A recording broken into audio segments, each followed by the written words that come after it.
খবর পৌঁছে গেল ওই মেয়েটার মা দুনিয়া ছেড়ে চলে গেছে। সাধারণ একটা জ্বর হয়েছিল বাবা, জ্বর তো মানুষেরই হয়, হয় কি হয় না? আল্লাহ পাক বলে উম্মতেরি, নবীজি বলে উম্মতেরি, আমার উম্মত কত নামি কত দাম একটু বলে যায়।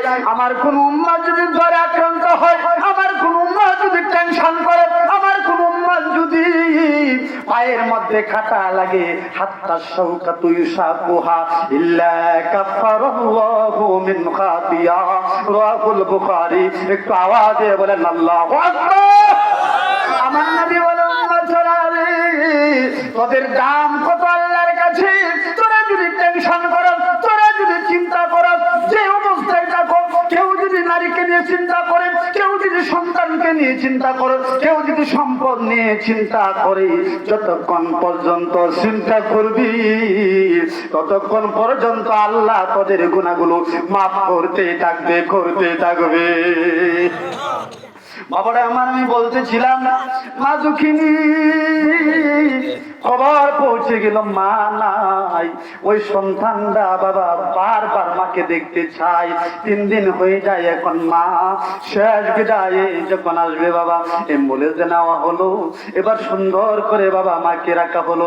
এবার 3 বছরের মেয়েটা তার নানিকে বলে, নানি ও নানি, আমার মা এভাবে শুয়ে রয়েছে কেন? মার কি হয়েছে? নানি গো, আজকে কয়েকদিন হয়ে যায় মার সাথে শুইতে পারি না, আজকে কয়েকদিন হয়ে যায় মাকে দেখতে পারি না। আজকে দেখি মা এইভাবে ঘুমায় লইছে। এইভাবে কেন ঘুমাইছে? কি হয়েছে? এত মানুষ কেন আসলো?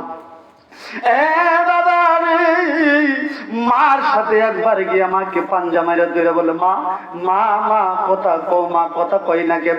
এইভাবে যখন বলা বলে খেলতেছিল বাবা, প্রায় অর্ধশত মানুষ ছিল বাবা। এই মানুষগুলা প্রত্যেকটা চক্ষু দিয়া পানি পড়তেছে বাবারা। এইভাবে যখন সন্তানটা 3 বছরের মেয়েটা, মা মা গো মা, আমাকে কুলে লো, আমাকে শোও মা, এইভাবে যখন কাঁদতেছিল, এমন কোন মানুষ নাই যে কান্না নাই, যে মা এত কষ্ট করে আমাদেরকে লালন পালন করলো। এই মা বাবার জন্য আমাদের কিছু করার দরকার আছে না নাই? আছে না?